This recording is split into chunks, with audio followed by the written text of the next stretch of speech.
Howdy! Welcome to Brews with Beck. Classic comparison beer review.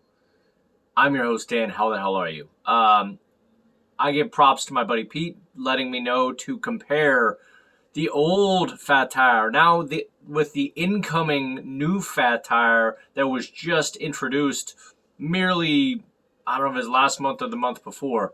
Finally getting these two together to compare and contrast the classic old Fat Tire, which was losing ground, to the newly marketed, more environmentally marketed, as you can kind of already see, little lighter scaled beer. Anyway, how the hell are you?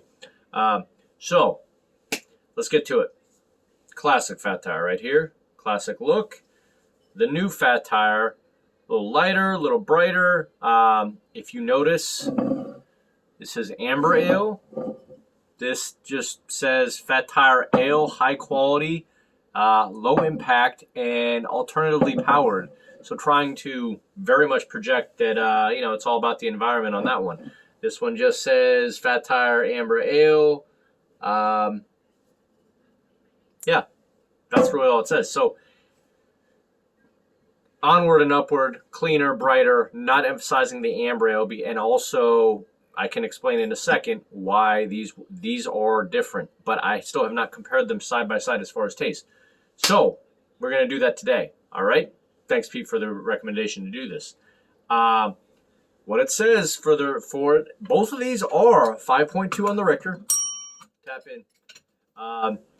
Made with premium ingredients, Fat Tire is a bright and balanced beer that that's certified carbon neutral. Since 1991, we've been working to reduce our environmental impact while investing a portion of every Fat Tire you buy in community-based climate action. From certified B Corp New Belgium Brewing, this ale is easy drinking and easy on the planet. Okay, so very much emphasizing, low impact, alternatively powered, planet friendly. That is the new one. This is more the old school classic, emphasizing it's an amber, even though, there's been more amber, but you can see clearly the difference just subtly. A little bit more amber here, a little bit more lighter here.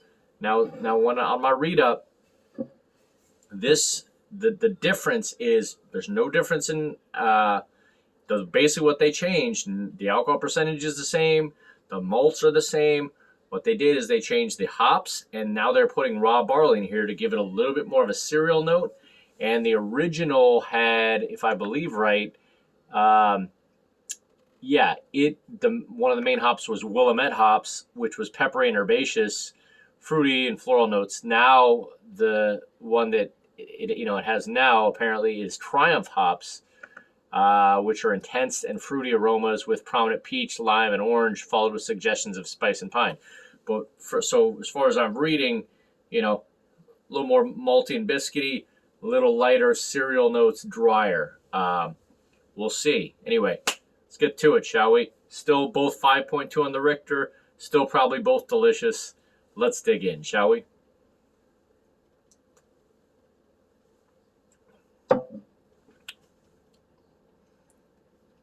Nice, subtle malt. Little bready, like the Fat Tire I'm used to. Let's compare the new Fat Tire.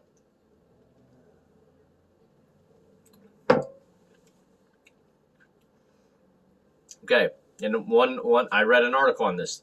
They're definitely saying this is more coming off as like a blonde or gold ale rather than an amber, which this claims to be right here. Even though, again, I've seen more amber than that, but yeah, this is lighter, drier.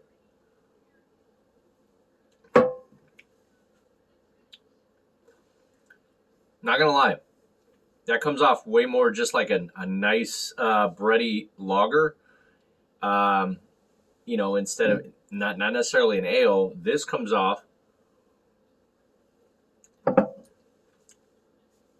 The malt kicks in right away. The bready malt kicks in way more in the original than this one. There you go. Now again, with the what was the one in the original? Willamette hops are supposed to be peppery and herbaceous spice, willow fruit. This one's supposed to be more prominent peach, lime, and orange.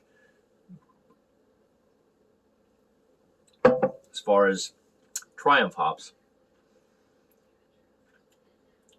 you do get, should I just taste it right there? You do get a little subtle peach on that one. I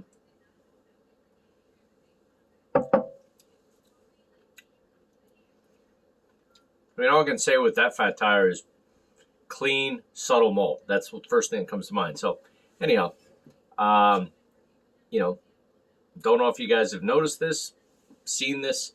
If you want to put in the comments if you've noticed the difference, again, it is there. You can see difference in color, just subtly. This one is definitely more lagered colored. This has got a little bit more of a red hue, a little bit breadier, a little bit maltier. This is more drier and peach note with, drier.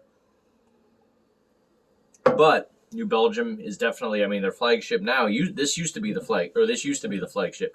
Now their flagship, I believe, is Voodoo Ranger IPA. So they had to adjust with the market and all that. So anyway, I'm going to give it 1 second. I'm going to break this down. See if I give any different grade to these. Obviously, there is a subtle difference in taste, but does that mean it's gotten better or worse? I'm gonna grade this. So give me 1 second. Alrighty then. All right. So the basic cut to the chase gist of difference between this bad boy and the new bad boy is sales were down since 2016, 52%, like literally just dropped. They had to do something because people were not, this is not the juggernaut it used to be. People used to love it, myself included, Pete included, used to just jump to try to get Fat Tire. Now, it's just lost in the ether. It's not as big as it was. There's IPAs have taken over. And, that's the flagship is Voodoo Ranger and all that. So they had to, I totally get it. And plus, in emphasizing not only generic, it's not an amber ale, it's a generic ale that is lighter, more environmentally friendly, a new marketing campaign, everything new about it will create a new buzz. Totally get it. All that, But anyway, as far as the difference in taste, I can appreciate what they're trying to do. This one is still going to rate higher for me because it has more of a bready, slightly toffee caramel, tone to it because there's a little bit more oomph to it with the malt. It's got the same malt, but for some reason, I don't know if it's the hop, or, again, they use raw barley. I think that's what they said. The raw barley creates more of a lighter cereal note to it. So there you go. I think that's the difference. This comes off just a subtle bit sweeter, a little more rounded, a little more bready. This comes off lighter, almost like a lager, kind of like a little more flavorful lager. Yeah. You might even get a touch of citrus in there. So, at the end of the day, people are moving away. I don't know if all, you can leave in the comments, if you're still drinking ambers, reds, all that. I still like to, have those here and there. I feel it's a lost art of beer.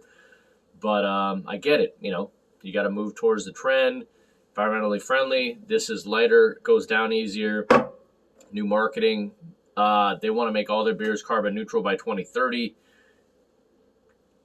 That's all the gist. So anyway, let's just, if I can do kind of a rating on this from Stowed Out, who the hell no. I'm just going to point it out. So this Fat Tire, then that Fat Tire, they both get in the grade of it's fine. Amongst all beer. I do like them both, but amongst all beer, it's fine. This one for me would still get about an 82, maybe 83. This one would get probably exactly an 80. I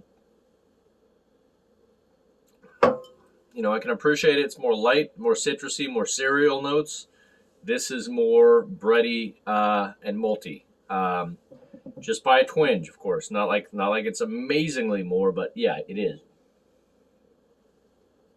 Anyway, yeah, there's just more rounded to that. So I'll say an 83 versus an 80.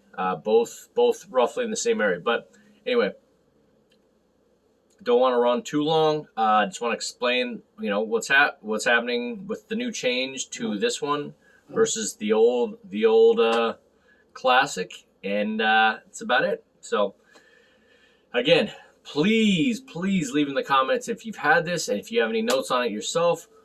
Would love a like and subscribe. Really appreciate y'all. Hopefully you're having a great day. Go check out both. Check this one out while it's still there. It's still, for me, a slightly better beer. This one's a little bit more lighter, drinkable, citrusy, cereal-y, all that. But it is lighter, so it goes down easier. So anyway, good talk. See you out there. Like and subscribe. See ya.